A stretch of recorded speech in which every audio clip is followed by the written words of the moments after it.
আসসালামু আলাইকুম ওয়া রাহমাতুল্লাহি ওয়া বারাকাতুহু। আজকে সারা পৃথিবীর মুসলমান ভয়ানক কষ্টের মধ্যে দিনাতিপাত করছে। সারা পৃথিবীর সমস্ত মুসলমান যারা আল্লাহকে বিশ্বাস করে, রসুলকে বিশ্বাস করে এবং দ্বীন ইসলামকে বিশ্বাস করে, তারা নিজেদেরকে নতুন করে খুঁজে পাওয়ার চেষ্টা করছে। বর্তমান প্রেক্ষাপটে সারা পৃথিবীর মুসলমান দিশেহারা অবস্থায় আছে, করণীয় নির্ধারণ করতে পারছেন না। কারণ ফিতনার জমানা চলছে,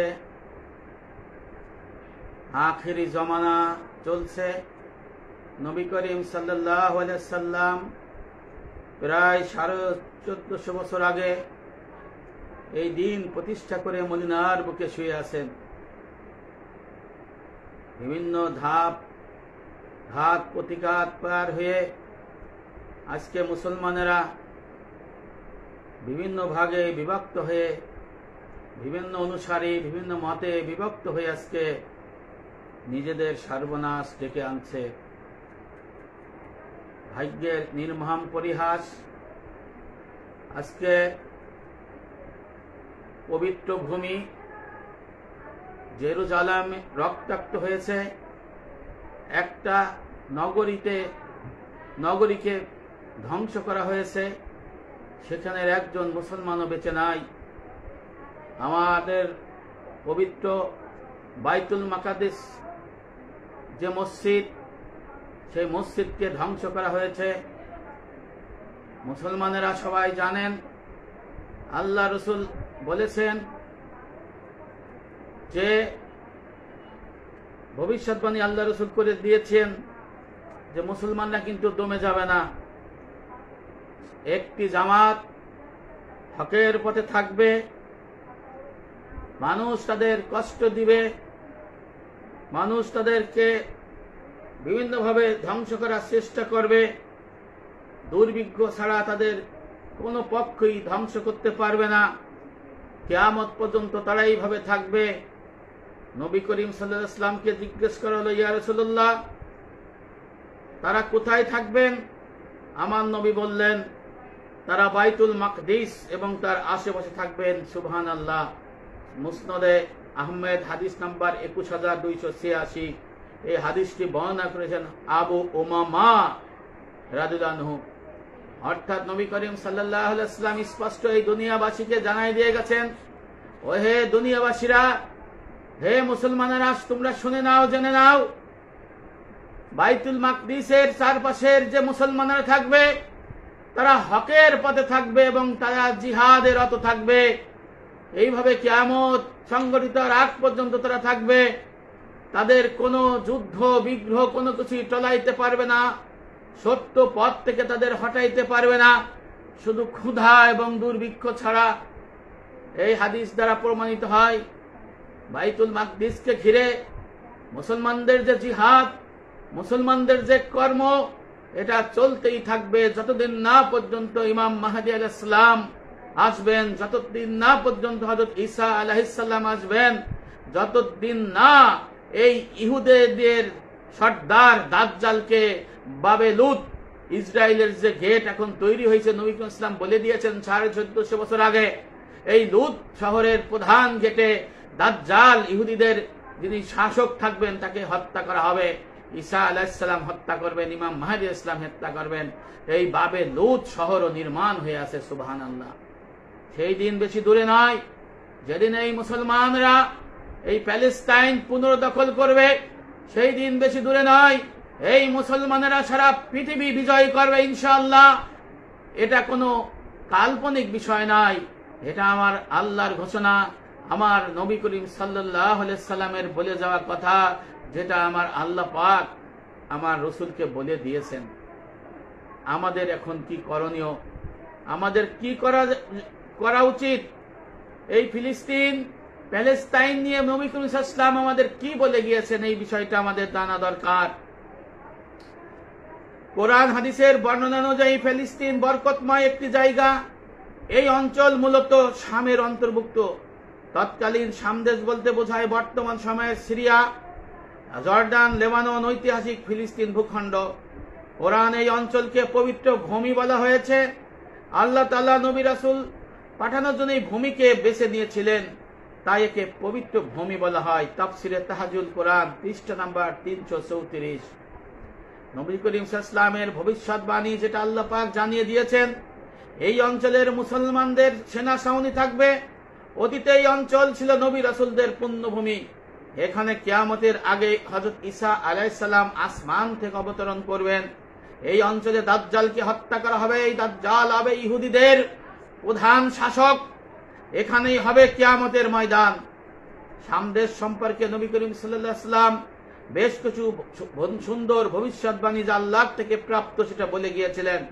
বিশেষ করে বাইতুল মুকাদ্দাস ও তার আশেপাশের এলাকায় অদূর ভবিষ্যতে কি হতে যাচ্ছে, অদূর ভবিষ্যতে কি হতে পারে, এই সম্পর্কে অনেক সহিহ হাদিসে বর্ণনা রয়েছে। এখানে আমি সেই সম্পর্কে কিছু বর্ণনা করব। সত্যবাদী দলের অবস্থান স্থল কোথায় হবে? আমি আগেই বলেছি আল্লাহ রসুলের হাদিসের বরাতে। তারপরে উম্মতের মধ্যে একটি বিশেষ শ্রেণীর লোক থাকবে যারা সত্য পথে লড়াই করতে থাকবে। তাদের সঙ্গে আল্লাহ তাআলার সাহায্য থাকবে। তারা সত্যের পক্ষের সংগ্রামকে কিয়ামত না আসা পর্যন্ত অব্যাহত রাখবে। সুবহানাল্লাহ। কেউ তাদের কোনো ক্ষতি করতে পারবে না। যে ক্ষতি করবে সাময়িক। এই হাদিসের ভাষ্যমতে এই দলটি সামদেশে অঞ্চলের অবস্থানকারী হবে। মুগিরা ইবনে শুবা রাদিয়াল্লাহু থেকে বর্ণিত, নবী করিম সাল্লাল্লাহু আলাইহি ওয়াসাল্লাম বলেন, আমার উম্মতের একটি দল সব সময় সত্যের পথে এবং হকের পথে বিজয়ী থাকবে, আর এইভাবে কিয়ামত এসে যাবে এবং তারাই বিজয়ী হবে। সুবহানাল্লাহ। বুখারী শরীফ হাদিস নাম্বার 3711। তাদের অবস্থান স্থল সম্পর্কে বলা হয়েছে। হযরত আবু উমামা রাদিয়াল্লাহু বর্ণনা করেছেন এই হাদিসে তাদের অবস্থান হবে বাইতুল মাকদিসকে ঘিরে এবং তার আশেপাশে। সুবহানাল্লাহ। মুসনাদ আহমদ হাদিস নাম্বার 22320। মুসলমানদের দ্বিতীয় হিজরতের ভূমি হচ্ছে এই বাইতুল মুকাদ্দাস, এই প্যালেস্তাইনের চারণ ভূমি, এই পুণ্যভূমি। হিজরত বলতে সাধারণত নবী করিম সাল্লাল্লাহু আলাইহি ওয়াসাল্লাম ও সাহাবাদের মক্কা থেকে মদিনায় হিজরতকে বোঝায়, কিন্তু অদূর ভবিষ্যতে শাম দেশে আরেকটি হিজরত হবে। এই প্রসঙ্গে হযরত আব্দুল্লাহ ইবনে আমর বলেন, আমি নবী করিম সাল্লাল্লাহু আলাইহি ওয়াসাল্লামকে বলতে শুনেছি, হিজরতের পর আরেকটি হিজরত শীঘ্রই সংগঠিত হবে। তখন ভূপৃষ্ঠে সর্বোৎকৃষ্ট মানুষ হবে তারাই যারা হযরত ইব্রাহিম আলাইহিস সালামের হিজরত ভূমিতে শাম দেশে অবস্থান করবে, আর গোটা পৃথিবীতে সর্বনিকৃষ্ট মানুষ থাকবে। নাউজুবিল্লাহ। তাদের ভূমিগুলো তাদের নিক্ষেপ করবে, তাদের উপর নিক্ষেপ করবে। আল্লাহ তাআলা তাদের অপছন্দ করবেন।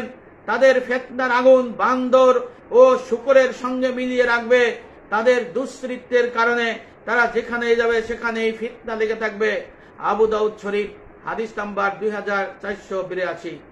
মুসলমানদের সেনা ছাউনি বলতে নবী করিম সাল্লাল্লাহু আলাইহি ওয়াসাল্লাম কি বলেছেন? শাম এক সময় মুসলমানদের আশ্রয়স্থল হবে। সেখানকার দামেস্ক নগরীর পার্শ্ববর্তী গোত নগরী তাদের সেনা ছাউনি হবে। হযরত আবু দারদা রাদিয়াল্লাহু বর্ণনা করেছেন, নবী করিম সাল্লাল্লাহু আলাইহি ওয়াসাল্লাম বলেছেন, মহাযুদ্ধের সময় মুসলমানদের ছাউনি হবে গোতা শহরে, যা দামেস্ক শহরের আশেপাশে অবস্থিত। এই শামের উৎকৃষ্ট শহরগুলোর একটি। আবু দাউদ শরীফ 4298। ভাইয়েরা আমার, এই যে নবী করিম সাল্লাল্লাহু আলাইহি ওয়াসাল্লাম বলেছেন গোত নগরী, এই গোত নগরী তৈরি হয়ে আছে 1450 বছর আগে নবী বলে গিয়েছিলেন, এবং এই দামেস্ক শহরের আশেপাশে এই শহরে এই সেনা ছাউনি হবে। আপনারা বর্তমান খোঁজ নিয়ে দেখবেন, বর্তমান সিরিয়া ইসলামিক শাসন কায়েম হয়েছে, ইসলামিক খেলাফত প্রতিষ্ঠিত হয়েছে। আমার মনে হয় নবী করিম সাল্লাল্লাহু আলাইহি ওয়াসাল্লামের যে সত্য যে ভবিষ্যৎবাণী, সেটার একটা টানেলের শেষ প্রান্তে আলোর বিস্ফোরণ দেখা যেতে পারে। এরপরে নবী করিম সাল্লাল্লাহু আলাইহি ওয়াসাল্লাম বলেছেন, ইহুদিদের সাথে মুসলমানদের যুদ্ধ হবে। সেই যুদ্ধটার বিষয়ে এসে আবু হুরায়রা রাদিয়াল্লাহু বর্ণনা করেন, নবী করিম সাল্লাল্লাহু আলাইহি ওয়াসাল্লাম বলেছেন, কিয়ামত সংঘটিত হবে না যতক্ষণ না পর্যন্ত মুসলমানগণ ইহুদি সংঘর্ষে যুদ্ধে লিপ্ত না হবে। মুসলমানগণ তাদের ইহুদিদের হত্যা করবে ফলে তারা পাথর ও বৃক্ষের আড়ালে আশ্রয় নেবে, আত্মগোপন করবে। তখন পাথর বা ঘাস তাদের জবান খুলে দিয়ে বলবে, এখানে ইহুদি আছে, এখানে আল্লাহর শত্রু আছে, একে হত্যা করো হে মুসলিম সম্প্রদায়। তখন ইহুদিদের এই মুসলমান হত্যা করবে, শুধু কথা বলবে না, একটি গাছ, সেটা হলো গারকাত, কারণ এই গাছ হলো ইহুদিদের গাছ। সহিহ মুসলিম 7075 নম্বর হাদিস। অর্থাৎ সেই দিন বেশি দূরে নয়, ইহুদিদের বাচ্চারা এই গাছ এবং পাথর তোমরা যে লুকাবা, সেখানেও তারা জবান খুলে দেবে আল্লাহ, এবং এই মুসলমানদের বলবে, হে মুসলমান সমাজ, এখানে ইহুদি বাচ্চারা লুকায় আছে। গাছ বলবে ইহুদির বাচ্চারা লুকায় আছে, পাথর বলবে ইহুদির বাচ্চারা লুকায় আছে, এদের হত্যা করো। তখন সেই সময় বেশি দূরে নয়, এই ইহুদির বাচ্চাদের এই মুসলমানদের হত্যা করবে। শুধু আল্লাহ রসুল বলেছেন একটা গাছ কথা বলবে না, সেইটা হলো গারকাত, কারণ এই গারকাত গাছ হচ্ছে তাদের ইহুদিদের লাগানো গাছ। এরপরে নবী করিম সাল্লাল্লাহু আলাইহি ওয়াসাল্লাম বলেছেন, সত্যের পক্ষে বিজয়ীদের ভূমি হবে ফিলিস্তিন। এই বাইতুল মুকাদ্দাস তথা ফিলিস্তিনকে মহানবী সাল্লাল্লাহু আলাইহি ওয়াসাল্লাম বিজয়ের ভূমি হিসেবে আখ্যায়িত করেছেন। অর্থাৎ ইহুদিদের নির্যাতন, ইহুদিদের হত্যাযজ্ঞ, ইহুদিদের কাটাকাটি মারামারি, ইহুদিদের মুসলমানদের বিতাড়নের দিন একদিন শেষ হবেই। এই হত্যাযজ্ঞ, এই বিতাড়নের লীলাভূমির মধ্যে একটা গাছের বীজ থেকে যেমন ফলের বা বীজ থেকে যেমন গাছ তৈরি হয়, এইভাবে ওইখানেও এই মুসলমান যদি নাও থাকে, একজন মুসলমান থেকে আবার লক্ষ কোটি মুসলমান তৈরি হবে। এবং নবী করিম সাল্লাল্লাহু আলাইহি ওয়াসাল্লাম বলেছেন, তাদের হাতে এই ইহুদিদের পরাজয় হবে, হতেই হবে ইনশাআল্লাহ। নবী করিম সাল্লাল্লাহু আলাইহি ওয়াসাল্লাম বলেই গিয়েছেন যে তারা থাকবে বাইতুল মাকদিসের আশেপাশে এবং তারা থাকবে সত্য পথের প্রতীক। ভাইয়েরা আমার, নবী করিম সাল্লাল্লাহু আলাইহি ওয়াসাল্লাম 1450 বছর আগে এই সমস্ত কথা বলে গিয়েছেন এবং আমাদের মুসলমানদের প্রস্তুতি নেওয়ার কথা বলে দিয়েছেন। এরপরে আল্লাহ রসুল বলেছেন যে ঈসা আলাইহিস সালামের অবতরণ স্থল এবং দাজ্জালের মৃত্যু হবে কোথায়, সেটা আমার নবী 1450 বছর আগে বলে গিয়েছেন। আর কোথায় মৃত্যু হবে সেই শহরের নাম বলে দিয়েছেন, কোন গেট হবে সেটা আমার নবী বলে দিয়েছেন। আল্লাহু আকবার, সেই শহর তৈরি হয়ে গেছে সেই নামে, সেই শহরের গেট তৈরি হয়ে আছে। এই শহরের গেটে এই দাজ্জাল ইহুদিদের শাসকের পতন হবে, তার মৃত্যু হবে এই মুসলমানদের হাতে, আমার নবী বলে গিয়েছেন। ভাইরা আমার, সেই শহরও কিন্তু প্রস্তুত এবং আমরা অপেক্ষায় অবশ্যই থাকব, সেই আশাও আমাদের আছে। এখানে নবী করিম সাল্লাল্লাহু আলাইহি ওয়াসাল্লাম বলেছেন, ঈসা আলাইহিস সালাম অবতরণ স্থল আর দাজ্জালের মৃত্যু স্থান কোথায় হবে। ঈসা আলাইহিস সালাম আকাশে অবস্থান করবেন, তিনি এই মুসলমানদের ফিতনা ফাসাদের সময় এই পৃথিবীতে অবতরণ করবেন। দুইজন ফেরেশতার ডানায় ভর করে তিনি সিরিয়ার দামেস্ক শহরে শুভ্র মিনারার কাছে নেমে আসবেন। তারপরে লোকজনকে বলবেন, আমাকে নামাও। এই আবার সিরিয়ার বাবে লুদ নামক স্থানে দাজ্জালকে মেরে ফেলবেন। নাওয়াস ইবনে সামআন বর্ণনা করেন, নবী করিম সাল্লাল্লাহু আলাইহি ওয়াসাল্লাম দাজ্জাল সম্পর্কে দীর্ঘ ও বিশদ আলোচনা করেছেন। এক পর্যায়ে বললেন, তখন আল্লাহ ঈসা আলাইহিস সালামকে প্রেরণ করবেন, তিনি দুইজন ফেরেশতার কাঁধের উপর ভর করবে, ওয়ার্স ও জাফরান রঙের জোড়া কাপড় পরিহিত অবস্থায় দামেস্ক শহরের পূর্ব দিকের উজ্জ্বল মিনারে অবতরণ করবেন। যখন তিনি তার মাথা ঝুঁকাবেন, তখন ফোঁটা ফোঁটা ঘাম তার শরীর থেকে গড়িয়ে পড়বে। তিনি যে কোনো কাফিরের কাছে যাবেন, সে তার শ্বাসের বাতাসে ধ্বংস হয়ে যাবে। তার দৃষ্টি যত দূর যাবে ঈসা আলাইহিস সালামের, তার শ্বাসও তত দূর পৌঁছাবে। তিনি দাজ্জালকে সন্ধান করতে থাকবেন। ইহুদিদের প্রধান, ইহুদিদের শাসককেই ঈসা আলাইহিস সালাম খুঁজতে থাকবে। অবশেষে তাকে বাবে লুদ নামক স্থানে গিয়ে পাকড়াও করবে। আল্লাহ রসুল বলেছেন, বাবে লুদ শহর, এই বাবে লুদ শহর তৈরি হয়ে আছে এবং এখানে দাজ্জালের গেট আছে। এই লুদ শহরের কাছে গেট, এই গেটও এখন বানানো হয়ে আছে। এখানে হযরত ঈসা আলাইহিস সালাম দাজ্জালকে পাকড়াও করবে এবং হত্যা করবে। ভাইরা আমার, এখানেই হাসরের ময়দান কায়েম হবে। আমার নবী করিম সাল্লাল্লাহু আলাইহি ওয়াসাল্লাম বলেছেন, ফিলিস্তিনের ভূমিকে হাসরের ভূমি বলা হয়েছে। আল্লাহ তাআলা ইরশাদ করেন, তিনি কিতাবের অধিকারীদের মধ্যে যারা কাফির তাদের প্রথম সমাবেশীদের বাড়িঘর উচ্ছেদ করেছেন। সূরা হাসর আয়াত নম্বর 2। এখানেই প্রথম সমাবেশ বলতে সামদেশে এই ইহুদিদের সমবেত হওয়াকে বোঝানো হয়েছে। যখন নবী করিম সাল্লাল্লাহু আলাইহি ওয়াসাল্লাম মদিনা থেকে বনু নাজিরকে নির্বাসিত করেছিলেন, তাফসিরে তাবারি 23তম খণ্ড পৃষ্ঠা নম্বর 262। হযরত মাইমুনা রাদিয়াল্লাহু আনহা বর্ণনা করেন, নবী করিম সাল্লাল্লাহু আলাইহি ওয়াসাল্লাম বলেন, হে আল্লাহ রাসূল, নবী করিম সাল্লাল্লাহু আলাইহি ওয়াসাল্লামকে হযরত মাইমুনা রাদিয়াল্লাহু আনহা বলেন, হে আল্লাহ রাসূল, আমাদের বাইতুল মাকদিস সম্পর্কে কিছু বলুন। তিনি বললেন, বাইতুল মাকদিস হলো হাসরের ময়দান, পুনরুত্থানের জায়গা। তোমরা তাতে গিয়ে নামাজ আদায় করো, কেননা তাতে এক ওয়াক্ত নামাজ আদায় করা অন্য মসজিদের 1000 ওয়াক্ত নামাজ আদায়ের থেকে বেশি সওয়াব। আল্লাহ রাসূল আরো বললেন, যে ব্যক্তি সেখানে যা শক্তি রাখে, সামর্থ্য রাখে না, তার ব্যাপারে আপনার অভিমত কি? তিনি বললেন, সে যেন তার জন্য জ্বালানি তেল হাদিয়া হিসেবে প্রেরণ করে। যে যেতে পারবে না বাইতুল মাকদিস, প্যালেস্টাইনের জনগণের জন্য আল্লাহ রাসূল বলেছেন, যে যেতে পারবে না সে যেন তাদের জ্বালানি তেলের হাদিয়া হিসেবে প্রেরণ করে। কেননা যে বাইতুল মাকদিসের জন্য হাদিয়া প্রেরণ করবে, আমার নবী বললেন, সে তাতে নামাজ আদায়কারীর মতো সওয়াব লাভ করবে। সুবহানাল্লাহ। মুসনাদ আহমেদ হাদিস নাম্বার 27626। এই সব ভবিষ্যৎবাণী যা আমার আল্লাহ পাক নবী করিম সাল্লাল্লাহু আলাইহি ওয়াসাল্লামকে বলে দিয়েছেন ফেরেশতার মাধ্যমে, প্রমাণ করে কিয়ামত যত ঘটিয়ে আসবে, ফিলিস্তিন অঞ্চল ততই উত্তপ্ত হবে, আলোচিত হবে এবং অপরিহার্য অঞ্চল হিসেবে পরিণত হবে। মানুষের হৃদয় মন্দিরে এই প্যালেস্টাইন, এই বাইতুল মুকাদ্দাস মানুষের হৃদয় মন্দিরে স্থান পাবে এবং একটা আবেগ, অনুভূতি, ভালোবাসা জন্ম লাভ করবে। না হলে এখানে ইসলাম প্রতিষ্ঠা হবে না। মুসলমানরা তাদের মর্যাদা বুঝতে পারবে না, ভালোবাসা বুঝতে পারবে না, সেখানে হিজরত করতে যেতে পারবে না। এই ইসলামকে বিজয়ী করার জন্য, আল্লাহর দ্বীনকে সুরক্ষা করার জন্য হাদিসে ফিলিস্তিনের মুসলমানদের সহায়তার নির্দেশ এমন সময় দেয়া আসবে যখন মসজিদুল আকসায় পৌঁছাতে মুসলমানরা সক্ষম হবে না। মসজিদুল আকসায় মুসলমানদের পৌঁছাতে দিবে না এই কাফেরেরা, ইহুদিরা দিবে না। আল্লাহ রাসূল তাদের জন্য শুভ সংবাদ দিয়ে বলেছেন, তারা যদি পৌঁছাতে না পারে তাহলে তেলের জ্বালানি তেলের যে খরচ, হাদিয়া, সেইটা যেন তাদের কাছে পৌঁছানো হয়। সুবহানাল্লাহ। তা সবাই পৌঁছাতে পারবে না, বাংলাদেশ থেকে পৌঁছাইতে পারবে না, সহজে সবাই পৌঁছাইতে পারবে না। আল্লাহ রাসূল বলেছেন, এই নির্যাতিত, নিপীড়িত এই মুসলমানদের সহায়তা করতে গেলে তাদের অর্থনৈতিকভাবে মজবুত করতে হবে, তাদেরকে সহায়তা করতে হবে। এটা আল্লাহ রাসূলের হাদিসের ভাষ্য। এটা আমরা বুঝতে পারি না যে আসলে তাদের কিভাবে সাহায্য করব এবং এখানে মুসলমানরা যে প্রয়োজনীয় সহযোগিতা পাবে সেই বিষয়টি আলোকপাত করেছেন। অনেক সাহাবী মৃত্যুর আগ পর্যন্ত জেরুজালেমে বাতি জ্বালাতে তেল কেনার জন্য প্রতি বছর অর্থ পাঠাতেন। নবী করিম সাল্লাল্লাহু আলাইহি ওয়াসাল্লামের কথা শুনে সুবহানাল্লাহ।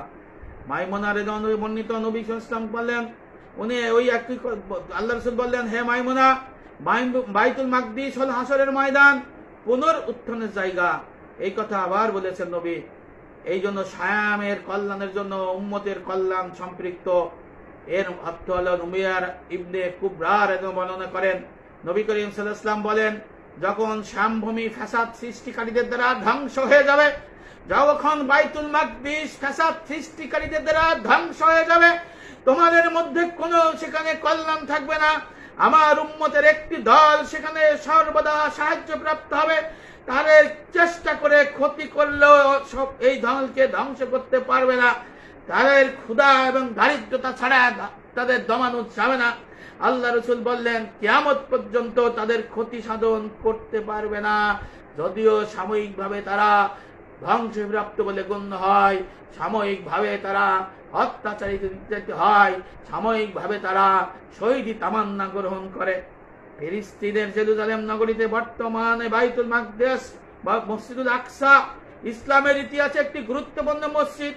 পবিত্র কোরআনুল কারীমের মধ্যে এই মসজিদের কথা আল্লাহ পাক তুলে ধরেছেন।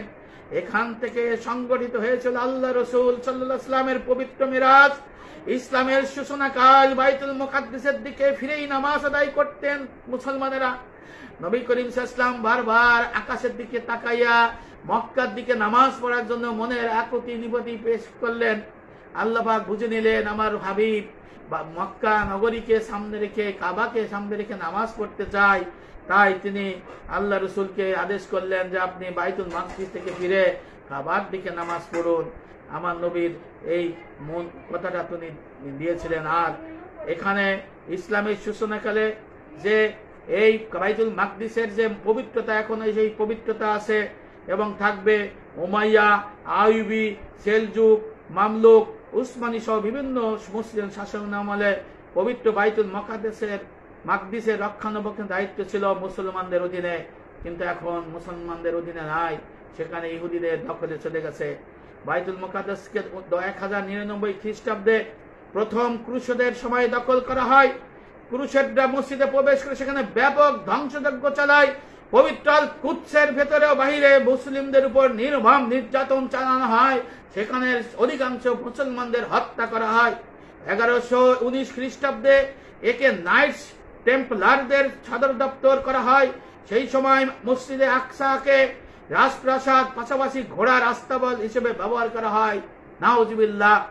তৎকালীন সময়ে মুসলিম বীর সিপাহসালার সুলতান সালাউদ্দিন আইয়ুবী 1187 সালের 2 অক্টোবর শুক্রবার জেরুজালেম ও বাইতুল মুকাদ্দিস জয় করেন, যা ইসলামের ইতিহাসে একটি গুরুত্বপূর্ণ ঘটনা।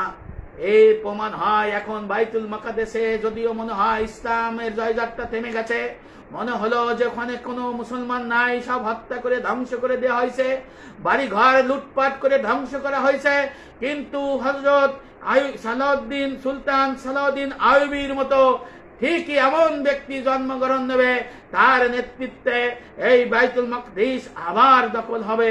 সেই দিন বেশি দূরে নয়। নবী করিম সাল্লাল্লাহু আলাইহি ওয়াসাল্লাম এই বাইতুল মাকদিসে শবে মেরাজের রাতে গিয়েছিলেন। এই মসজিদে সমস্ত নবীদের উনি ইমামতি করে নবীদের সর্দার হয়েছেন এবং এখানে এই পবিত্র ভূমি নবী ইসলামের পায়ের ছাপ মোবারক এখানে রয়েছে।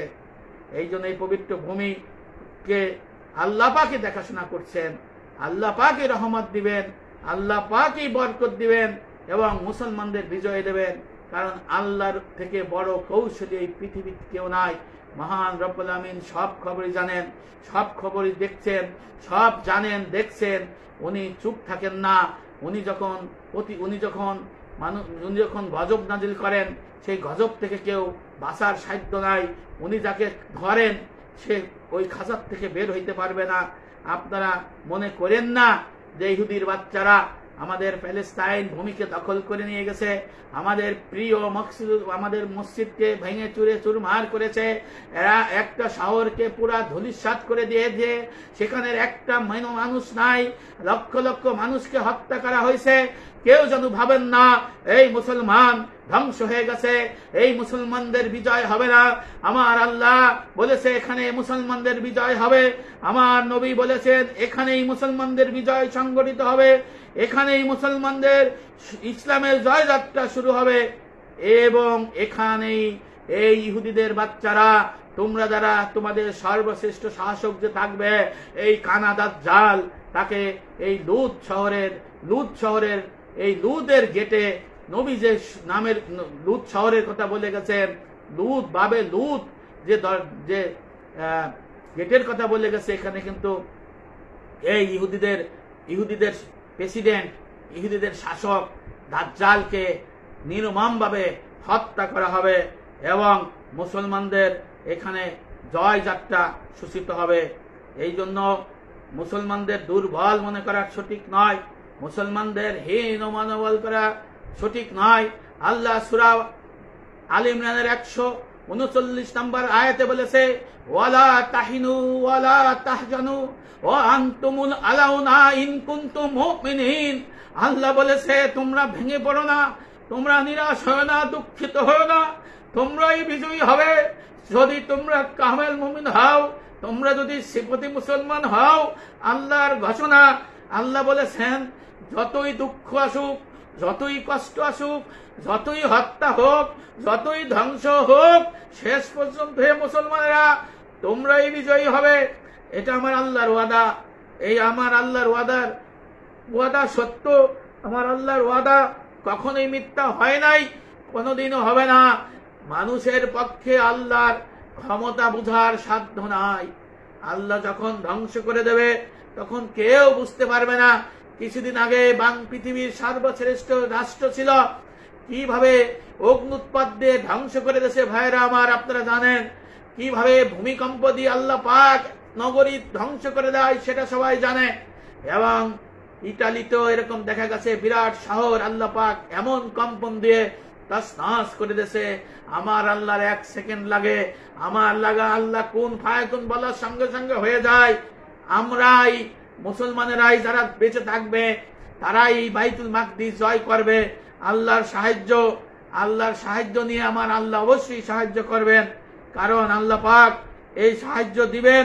এবং এই জনপদ, সম্মানিত জনপদ, এই জনপদে সত্যকথিত অবস্থান সুদৃঢ় হবে এবং এখানেই ইসলামের জয়যাত্রা শুরু হবে। ভাইয়েরা আমার, আপনাদের আমি এই কথা বলতে পারি। এবং দাজ্জাল কখন আসবে সেই বিষয়টা আপনাদের জানা দরকার। দাজ্জাল আসলে কোথায় হত্যা হবে সেটা জানেন। ইহুদির বাচ্চারা বুঝে নাই, এই প্যালেস্টাইনে যখন কোনো লোক থাকবে না, একটা ছোট বাচ্চা থাকবে, দাজ্জাল বীর দর্পে যে ওখানে বলবে তোমার বাবা নাই, মা নাই, লাশ আর লাশ।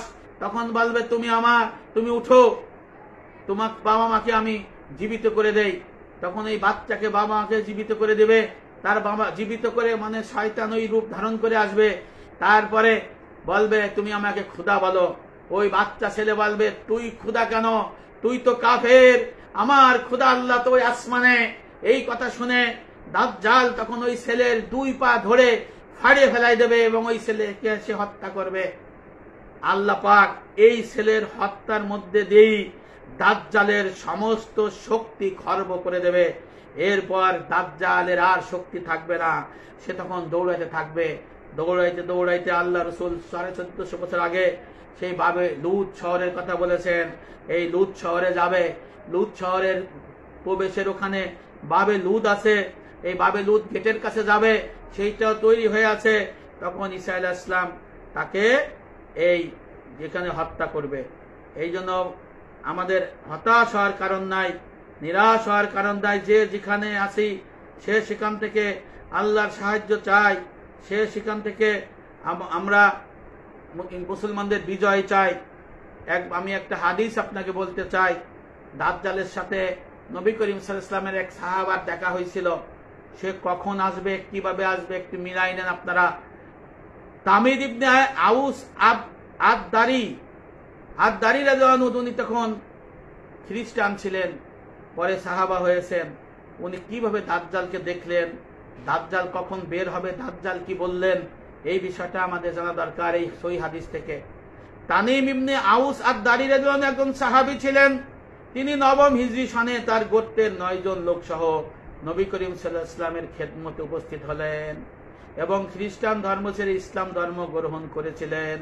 দাজ্জালের সঙ্গে সাক্ষাতের ঘটনা বর্ণনার জন্য তিনি মুসলিম উম্মার কাছে বিশেষ পরিচিত। একবার নৌ ভ্রমণকালে একটা দ্বীপে গিয়ে ওঠেন তিনি। সেখানে জাসসাসা, দাজ্জালের গোয়েন্দাও দাজ্জালের সঙ্গে সাক্ষাৎ করেন। তাদের সঙ্গে অনেক বিষয় নিয়ে মত বিনিময় করেন। আবু দাউদ এবং মুসলিম শরীফের একাধিক বর্ণনায় এই হাদিসটি পাওয়া যায়, সেটা উল্লেখ করা হলো। ফাতিমা বিনতে কায়েস রাদিয়াল্লাহু আনহা বলেন, একদিন নবী করিম সাল্লাল্লাহু আলাইহি ওয়াসাল্লাম ইশার নামাজে আসতে বিলম্ব করলেন। বিলম্বের কারণ উল্লেখ করে ঈশা ইরশাদ করেন, তামিম আদ-দারি থেকে দ্বীপস্থ এক ব্যক্তি দাজ্জালের কথা শুনতে গিয়ে একটু বিলম্ব হয়ে গেল। এরপর আমার নবী নামাজ পড়লেন। নামাজ শেষে হাসিমুখী মিম্বরে উঠে বসলেন। সব মুসল্লিকে নিয়ে তিনি বসে থাকতে বললেন। এরপরে আল্লাহ রাসূল ইরশাদ করলেন, তোমরা কি জানো আমি কি জন্য তোমাদের বসতে বলেছি? সাহাবায়ে কেরাম বললেন, আল্লাহ এবং আল্লাহ রাসূল এই সম্পর্কে ভালো করে জানেন। তিনি ইরশাদ করেন, কোনো ওয়াজ নসিহতের জন্য নয়, শুধু তামিম আদ-দারি থেকে শ্রুত একটি ঘটনা শোনানোর জন্য আমি নবী এখানে একত্রিত হতে বলেছি। সেটা হলো, তামিম আদ-দারি ছিল একজন খ্রিস্টান, সে মুসলিম হয়েছে এখন। আমি এর আগে দাজ্জাল সম্পর্কে তোমাদের যা যা বর্ণনা করেছি অনুরূপ বর্ণনা তিনি দিয়েছেন। সে বলেছে একবার লাখাম ও জুজাম গোত্রের 30 জন লোকের সঙ্গে জাহাজ যোগে সমুদ্র ভ্রমণে বের হয়েছিল। দীর্ঘ 1 মাস সমুদ্রের উত্তাল তরঙ্গমালার সঙ্গে জাহাজটি তাদের নিয়ে গেল একটি দ্বীপের কাছে। এরপর তারা জাহাজের নোঙর ফেলে ছোট ছোট নৌকা জেগে ওই দ্বীপে প্রবেশ করে। দ্বীপে নামতেই তারা দেখতে পেল বিপুল চুল ও পশম বিশিষ্ট এক অদ্ভুত প্রাণী। অন্য বর্ণনা মতে দীর্ঘ কেশী এক রমণী, তার দেহ ছিল কেশে ভরা। তারা বিস্মিত হল, তুমি ধ্বংস হও, তুমি ধ্বংস হও, তুমি কে? সে বলল, আমি জাসসাসাহ, গোয়েন্দা। তারা বলল, জাসসাসাহ আবার কি?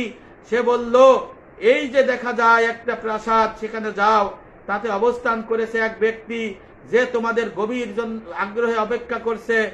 তার এই কথা পর আমরা শঙ্কিত হয়ে পড়লাম, সে শয়তান, জিন না ভূত কিনা। আমরা দ্রুত সেখানে প্রস্থান করলাম, ওই প্রাসাদে প্রবেশ করলাম। সেখানে গিয়ে দেখি মজবুত শিকলে বাঁধা অদ্ভুত বৃহদাকৃতির এক মানুষ, যে তার নিজের মাথার চুল ধরে টেনে ছিঁড়ছে। এমন বৃহদাকৃতির মানুষ, এত মজবুত শিকলের বন্ধন এর আগে আমি কখনো দেখি নাই। লোহার শিকলে 2 হাঁটুর মধ্যে উভয় হাত ছিল ঘাড়ের সঙ্গে বাঁধা।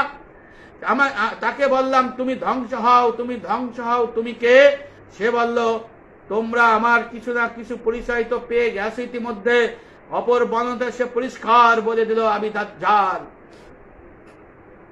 এরপরে দাজ্জাল তাদের বিভিন্ন বিষয়ে প্রশ্ন করলেন। তাদের প্রথম পরিচয় জানতে চাইলেন, নিজেদের পরিচয় সফরের কথা খুলে বলল। নবী বললেন, এরপরে তানিমদার বললেন, দাজ্জাল বলল, তোমরা আমাকে বাইসানের খেজুর বাগানের কথা বলো, তাতে কি খেজুর ফল ধরে? তারা বলল, হ্যাঁ। ফলে সে বলল, যেই দিন সেই দিন বেশি দূরে নয়, এই যেদিন এই খেজুর গাছে কোনো খেজুর ধরবে না। তারপর সে বলল, আচ্ছা, তবার ইয়া সাগরের ব্যাপারে আমাকে অবহিত করো, তাতে কি পানি আছে? তারা বলল, সেখানে প্রচুর পানি আছে। অতবার সে বলল, সেই দিন বেশি দূরে নাই। দাজ্জাল বলল, সেই দিন বেশি দূরে নয়, যখন ওই সাগরে পানি কমে যাবে, পানি থাকবে না। এরপরে দাজ্জাল বলল, জোগাড়ের ঝর্ণার ব্যাপারে আমাকে অবহিত করো, তাতে পানি আছে কি না, এবং সে এলাকার মানুষ তার পানি দ্বারা চাষাবাদ করে কিনা। তারা বলল, এতে যথেষ্ট পানি আছে, সে এলাকার মানুষ সেই পানি দিয়ে চাষাবাদ করে। সে আবার বলল, তোমরা আমাকে উম্মীদের নবীর ব্যাপারে বলো, এখন তিনি কোথায় আছেন, কি করছেন? তারা বলল, তিনি হিজরত করে মক্কা থেকে মদিনায় চলে গেছেন। সে জিজ্ঞেস করলো, আরবের মানুষ তার সঙ্গে যুদ্ধ করেছে কি? দাজ্জাল বলল এই কথা। তারা বলল, হ্যাঁ করেছে। দাজ্জাল বলল, তিনি কি তাদের সঙ্গে আচরণ করছেন? তখন তারা বলল, তিনি আরবের পার্শ্ববর্তী এলাকা জয় করে ফেলেছেন এবং তার বশ্যতা স্বীকার করে নিয়েছে। দাজ্জাল তখন বলল, বশ্যতা স্বীকার করে নেয়াই জনগণের জন্য কল্যাণকর ছিল। এই দাজ্জাল বেটা ঠিকই বুঝে ফেলাইছে যে নবী করিম সাল্লাল্লাহু আলাইহি ওয়াসাল্লামের বশ্যতা স্বীকার করলাই কল্যাণকর। এই কথা তানিমদারকে দাজ্জাল নিজ মুখে বলেছে। দাজ্জাল বলল, আমি এখন নিজের ব্যাপারে তোমাদের বলছি, আমি মাসিহ দাজ্জাল। শিগগিরই এখান থেকে বেরিয়ে যাওয়ার অনুমতি পেয়ে যাব। আল্লাহ আমাকে অনুমতি দিবেন। বাইরে গিয়ে আমি সমগ্র ভূপৃষ্ঠ পরিদক্ষিণ করব। 40 দিনের ভিতর এমন কোন জনপদ, এমন কোন নগর, এমন কোন স্থান থাকবে না যেটায় আমি প্রবেশ করব না। তবে মক্কা, তাইবা, মদিনা এই 2টি স্থানে আমার প্রবেশ নিষিদ্ধ, এখানে আমাকে প্রবেশ করতে দেয়া হবে না। যখন আমি এই 2টির কোন একটিতে প্রবেশের ইচ্ছা করব, তখন এক ফেরেশতা উন্মুক্ত তরবারি নিয়ে সম্মুখে এসে আমাকে বাধা দেবে। এই 2টি স্থানের সকল প্রবেশ পথে ফেরেশতাদের পাহারা আল্লাহ বসিয়ে দিবেন। বর্ণনাকারী বললেন, তখন নবী করিম সাল্লাল্লাহু আলাইহি ওয়াসাল্লাম তার ছড়ি দ্বারা মিম্বরে আঘাত করে বললেন, এই হচ্ছে তাইবা মদিনা, এই হচ্ছে তাইবা মদিনা, এই হচ্ছে তাইবা মদিনা, অর্থাৎ এটাই মদিনা, সাবধান। আমি কি এই কথাগুলোর আগে তোমাদের বলিনি? সাহারা বলেন, ইয়া রাসূলুল্লাহ, হ্যাঁ আপনি বলেছেন। নবী করিম সাল্লাল্লাহু আলাইহি ওয়াসাল্লাম ইরশাদ করেন, তামিম আল দারির কথাগুলো আমার খুবই ভালো লেগেছে, যেহেতু তা আমার এই বর্ণনার সঙ্গে সামঞ্জস্যপূর্ণ, যা আমি তোমাদের দাজ্জাল, মদিনা, মক্কা সম্পর্কে আগেই অবহিত করেছি। সেই দ্বীপটি কোথায়? এরপর ইরশাদ করেন, জেনে রাখো, এই দ্বীপ সিরিয়া সাগরে অথবা ইয়েমেন সাগরের পার্শ্বস্থ সাগরের মাঝে অবস্থিত। যা পৃথিবীর পূর্ব দিকে অবস্থিত, পৃথিবীর পূর্ব দিকে অবস্থিত, পৃথিবীর পূর্ব দিকে অবস্থিত। এই সময় তিনি নিজ হাত দ্বারা পূর্ব দিকে ইশারা করলেন। বর্ণনাকারী ফাতেমা বিনতে কায়েস রাদিয়াল্লাহু আনহা বললেন, এই হাদিস আমি রাসূল সাল্লাল্লাহু আলাইহি ওয়াসাল্লাম থেকে সংরক্ষণ করেছি। মুসলিম শরীফ দ্বিতীয় খণ্ড 404 405, আবু দাউদ দ্বিতীয় খণ্ড 594 595। এই হাদিসে দাজ্জাল বলেছে তিনটি ঘটনা ঘটলেছে, বের হয়ে যাবে। এখন আমরা আসুন এবার আমরা পর্যালোচনা করি দাজ্জাল যে তিনটি বিষয় জিজ্ঞেস করেছে তখন এর অবস্থা কি ছিল, আর 1400 বছর আগে এখনের অবস্থা কি। দাজ্জাল তামিনদারকে বলেছিল বাইশানের খেজুর গাছের কি অবস্থা, জুগারের ঝর্ণার কি অবস্থা, তাবারিয়া সাগরের অবস্থা কি। এই তিনটার প্রশ্নের উত্তরের সাথে অনেক কিছু আপনারা মিল খুঁজে পাবেন। এখানেই লুকিয়ে রয়েছেন ইমাম মেহেদী ইসলাম কবে আসবেন, এই প্রশ্নের মধ্যে লুকিয়ে আছে দাজ্জাল কবে বের হবে। এই প্রশ্নের মধ্যেই উত্তরের মধ্যে উল্লেখ করা বুঝে নেবেন হযরত ঈসা আলাইহিস সালাম কখন এই পৃথিবীতে নামবেন। ভাইরা আমার, এই তিনটা প্রশ্নে যদি আমরা জানি, বাইসানের খেজুর বাগান ইসরায়েলের উত্তর জেলা, এর একটি প্রাচীন স্থান যা বহু শতাব্দী ধরে নানা সংস্কৃতি ও সভ্যতার কেন্দ্রস্থল হিসেবে পরিচিত। এটি বর্তমান সময়ে অধিক গুরুত্বপূর্ণ।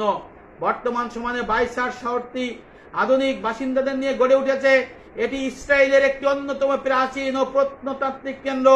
এই অঞ্চলে একসময় বসবাস করা মুসলমান খ্রিস্টান জনসংখ্যা ছিল এবং এক পর্যায়ে মুসলমানরা এই অঞ্চল ছেড়ে দিতে বাধ্য হয় 48 সালের পরে 1900, এবং মরক্কো থেকে তারা কৃত্রিম বীজ এনে এখানে কিন্তু খেজুর গাছ ছিল। তখন আর খেজুর গাছ ছিল, এখন আর খেজুর গাছ নাই, কোনো খেজুর নাই। দাজ্জাল যখন বলেছিল তখন খেজুর গাছ ছিল, খেজুর হইতো, এখন এখানে খেজুর গাছ নাই। মরক্কো থেকে কৃত্রিম খেজুর গাছ এনে তৈরি করার চেষ্টা করা হচ্ছে। এখানে দাজ্জাল যখন বলেছিল যে এই বাইসানের খেজুর গাছ, খেজুর যখন থাকবে না তখন আমি বের হব। ভাইয়েরা আমার, আপনারা খোঁজ নেন, এখানে এখন আর খেজুর গাছ নাই, এখানে মরুভূমি। এই মরুভূমি যদিও, কিন্তু খেজুর তৈরি হয় না। এরপর আসুন আর দেখি জুখারের ঝর্ণার কি অবস্থা। জুগারের ঝর্ণার বর্তমান নাম আছে লায়ন ফাউন্টেন। এটি গোলান হাইলাইটস ইসরায়েলে অর্থাৎ প্যালেস্টাইনের মধ্যে। এই ঝর্ণাটি অনেক আগেই শুকিয়ে গেছে। দাজ্জাল যখন জিজ্ঞেস করে তখন ঝর্ণার পানি থাকতো, মানুষ সেই পানি খেত। দাজ্জাল বলেছে এই জুখারের ঝর্ণা যখন শুকাই যাবে আমি দাজ্জাল বের হব। ইতিহাস সাক্ষী। এখন আপনারা যাবেন এই গোলান হাইটসে, এখন এই ঝর্ণার মধ্যে কোনো পানি নাই, কৃত্রিম পানি দেওয়ার চেষ্টা করে কিন্তু পারতেছে না। এখানে কেন তারা গোলান হাইটসে প্যালেস্টাইনরা দখলদারিত্ব, ইসরায়েলরা দখলদারিত্ব করছে, এটা গুরুত্বপূর্ণ উচ্চ একটি জায়গা। কারণ এখান থেকে মদিনা দেখা যায়, এখান থেকে যেখানে দাজ্জাল, যেখানে ওই ঈসা আলাইহিস সালাম নামবে সেই এলাকা দেখা যায়। এখান থেকে সেই সাদা ভবন দেখা যায়, ইমাম মেহেদী ইসলাম যেখানে থাকবেন সেটা দেখা যায়, এবং নবী করিম সাল্লাল্লাহু আলাইহি ওয়াসাল্লাম যে বাবে লুদ এয়ারপোর্ট, এখান দিয়ে দাজ্জালের পালানোর চেষ্টা করা হবে, এই বাবে লুদে হত্যা করা হবে সেই গোলান হাইটস থেকে খুব কাছে। সুতরাং বুঝতেই পারছেন দাজ্জালের জন্য গোলান এই পর্বতটা কত গুরুত্বপূর্ণ। এবার তাবারিয়ার হ্রদের অবস্থা জানবো, চলুন। 3 নাম্বার বলেছেন এই তাবারিয়ার হ্রদের পানি থাকবে না। তখন পানি ছিল, এটা হচ্ছে সি অফ গ্যালিলিও। এটার অবস্থান কম বেশি আমরা সবাই জানি। 2020 সালের আগে এই হ্রদটি শুকাই গেছিল, সেখানে কৃত্রিম ভাবে পানি দিয়ে রাখা হয়। ইহুদিরা রাবাই বলেছিল পরবর্তী 5 ওভারের পরেই আমাদের মাসিয়া আসবে। তারা ভেবেছিল তাবারিয়া সাগর শুকিয়ে গেলে তাদের মাসিয়া দাজ্জাল আসবে, যে কারণে তারা 2021 সালকে এই 5 ওভার ইহুদিদের অনুষ্ঠান হিসেবে তারা ঘোষণা করেছিল। কিন্তু আল্লাহর পরিকল্পনা সেটা তারা পারবে না। 2020 সালে প্রচন্ড বৃষ্টি দিয়ে আল্লাহ এই তাবারিয়া হ্রদকে আবার পরিপূর্ণ করে দেয়, ফলে দাজ্জাল বের হতে পারে নাই। এই জন্য সম্ভবত এজেন্ডা তাদের 2021 ক্যান্সেল হয়ে গেছে। বর্তমান দাজ্জালীয় বাহিনীকে এজেন্ডা 2030 বাস্তবায়ন করার জন্য যেরকম তৎপরতা দেখা যাচ্ছে, হত্যা, লুণ্ঠন, বাড়িঘর ধ্বংস, মানুষ হত্যা, বাইতুল মাকদিসকে ধ্বংস করার পরিকল্পনা করা হচ্ছে, আমাদের কাছে মনে হচ্ছে 2030 সালের মধ্যে এই তাবারিয়া হ্রদ আবার শুকিয়ে যাবে। এই 2030 সালের ভেতরে হয়তো এখানে আবার দাজ্জাল এসে যাবে। কারণ আগের যে দুটি স্থান বললাম, বাইসানের খেজুর বাগানের খেজুর নাই, জুখারের ঝর্ণায় ওখানে পানি নাই, শুধু এই তাবারে হ্রদে সামান্য পানি আছে। এই পানি যদি শুকায় যায়, আল্লাহ রসুল বলেছেন ওই হাদিস অনুযায়ী তাহলে দাজ্জাল বের হবে। এখানে জবরদস্তি করে ফিলিস্তিনদের হত্যা করা হচ্ছে, সরাই দেওয়া হচ্ছে, এবং তারাও জানে, এই হাদিস সম্পর্কে তারা জানে। ভাইয়েরা আমার, যখন মুসলমানদের বিজয় হবে, ইমাম মাহদী আলাইহিস সালাম আসবেন, তখন তাদের রক্ষা থাকবে না। আমার হৃদয় ব্যথিত হয়েছে। একটা মসজিদ থেকে ঘোষণা করা হচ্ছে আল্লাহ সাহায্য, যে সব পথ বন্ধ হয়ে গেছে, সব যোগাযোগ ছিন্ন হয়ে গেছে, পৃথিবীর মানুষের সাহায্য ফুরিয়ে গেছে। এখন হে আল্লাহ, তুমি ছাড়া আর কোনো সাহায্যকারী নাই। হে আল্লাহ, তারা নিজেদের শক্তির উপর গর্ব করে আমাদের ধ্বংস করে দিচ্ছে, আমাদের হত্যা করছে। আল্লাহ, আপনার কাছে আমরা এই মুসলমানদের বিজয় প্রার্থনা করি। হে কাফের, এখানেই তোমাদের শেষ জন দাজ্জালের কবর রচিত হবে ইনশাআল্লাহ। তখন তোমরা গাছের নিচে পালাই থাকতে পারবে না। ওই গাছের এবং পাথরের জবান খুলে দেবে, তারাই তোমাদের ধরিয়ে দেবে। আর এই নিষ্পেষিত নির্যাতিত মুসলমানেরা তোমাদের হত্যা করবে। মুসলিম শাসকরা, তোমরা দুনিয়ার ভোগ বিলাসে মত্ত থেকে এই প্যালেস্টাইনকে ভুলে গেছ, এই জেরুজালেমকে ভুলতে বসেছ। তোমরা কি মরবে না? তোমরা কি মনে করো এই দুনিয়া তোমাদের সবকিছু? আল্লাহ কিন্তু তোমাদের ছাড় দেবেন না। মুসলমানদের পাশে দাঁড়ানোর জন্য মাজলুমকে যদি সাহায্য না করো, তোমার মসনদ থাকবে না। মুসলিম শাসকরা, তোমাদের মুসলিম মসনদ থাকবে না। এই মসনদ হবে তোমাদের জন্য জাহান্নামের কারখানা, জ্বলন্ত জমিন হবে তোমাদের বিছানা। ভাইরা, তারা কি মনে করেছে তারা জান্নাতে প্রবেশ করবে? যারা মুসলমানদের এই সময়ে চুপ করে বসে থাকে, নিশ্চয়ই আল্লাহর ওয়াদা সত্য, তারা জান্নাতে প্রবেশ করবে না। তারা ক্ষমতাশালী হয়েও যদি নিশ্চুপ থাকে, তাহলে সে জালিমের কাতারে তাদের নাম লেখাবে, তাদের জন্য থাকবে জাহান্নামের আগুন। এবং মনে রাখো হে ইহুদিরা, মনে রাখো হে জালিমেরা, এই মসজিদে আকসার কাছে, এই প্যালেস্টাইনেই তোমাদের কবর রচিত হবে ইনশাআল্লাহ। ইয়া রব, আপনার সাহায্য আমাদের দরকার। আপনি যদি এখন সাহায্য না করেন, এই মুসলমানরা আপনার নাম পর্যন্ত নিতে ভুলে যাবে, এই দুনিয়ার থেকে আপনার নাম পর্যন্ত মুছে যাবে। আল্লাহ, আপনি মুসলমানদের সাহায্য করেন মালিক, আপনি আমাদের সাহায্য করেন। আমাদের আপনার ইমানের বলিয়ানে, দিনের বলিয়ানে হয়ে এই ইহুদিদের মোকাবেলা করার জন্য, তাদের চক্রান্ত দূর ভেদ করার জন্য আমাদের আপনি সাহায্য করেন মাওলা। এই মুসলমানদের এখন কি ঘুমায় থাকার সময় হয়েছে? এখন কি ঘরে বসে থাকার সময় হয়েছে? আমি বলি না তোমরা রাস্তায় নিয়ে এখন মারামারি করো, কাটাকাটি করো। তোমাদের মধ্যে আমাদের মধ্যে ঐক্য দরকার, সারা পৃথিবীর মুসলমানদের মধ্যে ঐক্য দরকার। কারণ 1,17,000 মানুষের একটি শহর রাফা, সেখানে একটি মানুষ নাই, একটি ঘরে থাকার মতো নাই, মসজিদের ইমাম নাই, মসজিদের মুয়াজ্জিন নাই, সেখানে কোরআন পড়ার লোক নাই, সেখানে আল্লাহ আল্লাহ নেয়ার মতো আল্লাহর নাম ডাকার কেউ নাই। এই 2-3 দিনে এই রাফা শহরের সমস্ত মানুষকে এই কাফের, এই ইহুদিরা ধ্বংস করেছে। কাফেরেরা, তোমরা মনে করো না তোমরা বিজয়ী হবে, তোমাদের করুণ পরিণতি লেখা হয়ে যাবে। তোমরা ইতিহাস থেকে শিক্ষা গ্রহণ করো। এই মুসলমানদের কখনো দমানো যায় নাই, এই মুসলমানদের কখনো দমানো যায় না। মুসলমানরা যদি জেগে ওঠে, আল্লাহু আকবার যে ধ্বনি, এই ধ্বনি দিয়ে যখন নামে, তখন পিছনে ফিরে তাকায় না, জীবনের হাত যে মায়া তারা করে না। এই জন্য আজকে মিশরের বুকে পাশ দিয়ে যে হত্যাযজ্ঞ চলে গেল, মিশর চুপ, সমস্ত পৃথিবীর মানুষ চুপ, সমস্ত শাসক ভোতা হয়ে গেছে, সমস্ত মুসলমান দেশের রাষ্ট্রপ্রধানরা মানে দুনিয়ার চাকচুক্য ক্ষমতার মোহে নষ্ট হয়ে গেছে, পথভ্রষ্ট হয়ে গেছে। আরব বিশ্ব আজকে ঘুমায় আছে। তোমরা মনে করো না তোমাদেরকে আল্লাহ ছেড়ে দিবে, কখনই আল্লাহ তোমাদের ছাড়বে না। কারণ এখানে মুসলমানদের বিজয় হবে, আল্লাহর রসুলের ঘোষণা। ভাইয়েরা আমার, সবাই ভালো থাকবেন, সবাই এই তানিম দারি রাদিয়াল্লাহু আনহুর যে হাদিস, আল্লাহ রসুল বলেছেন 3টি ভবিষ্যৎবাণী যদি হয় দাজ্জাল এসে পড়বে। দাজ্জাল নিজে বলেছেন, এক হলো যেখানে খেজুর গাছ হতো তখন এখন খেজুর গাছ হয় না, আলামত কমপ্লিট। আর এক জায়গা বলছে একটা হ্রদ ছিল, ঝর্ণা ছিল, ওই ঝর্ণায় তখন পানি ছিল, বলছে যে পানি যখন থাকবে না তখন আল্লাহ তাকে বের করে দিবেন। তারপরে বলেছে একটা হ্রদ, এই হ্রদে পানি ছিল, তখন বলা হয়েছে হ্রদ যখন শুকিয়ে যাবে। এই 3টে আলামত, ঝর্ণার পানি শুকায় যাওয়া, তারপরে আপনার খেজুর গাছে খেজুর না থাকা, আর ওই অঞ্চলে যেখানে অঞ্চলটা বললাম আমি বলেছি আপনাকে, আর হ্রদের পানি শুকিয়ে যাওয়া, এই 3টে যখন এক হয়ে যাবে তখন দাজ্জাল বের হবে, অত্যাচার নির্যাতন করবে, মুসলমানদের হত্যা করবে, মুসলমানদের নগরী হত্যা করবে, মুসলমানদের মসজিদ ধ্বংস করবে, এবং এই পৃথিবীতে তার রাজত্ব কায়েম হবে এবং মুসলমানরা শক্তিশালী হবে। এই খুরাসান থেকে একদল লোক মাথায় কালো কাপড় নিয়ে এই বাইতুল মাকদিসের দিকে রওনা হবে, তাদের সাথে সমস্ত মুসলমান রওনা হবে, কেউ পিছিয়ে থাকবে না। আল্লাহ সাহায্য করবে। ইমাম মেহেদী ইসলাম তখন ওই দলে থাকবে। সেই দিন বেশি দূরে নয়, ইমাম মেহেদী ইসলাম আসার সময় ঘনিয়ে আসছে। দাজ্জাল তাকে সেও আসার সময় আসছে, আর ঈসা আলাইহিস সালাম আসারও সময় চলে আসছে।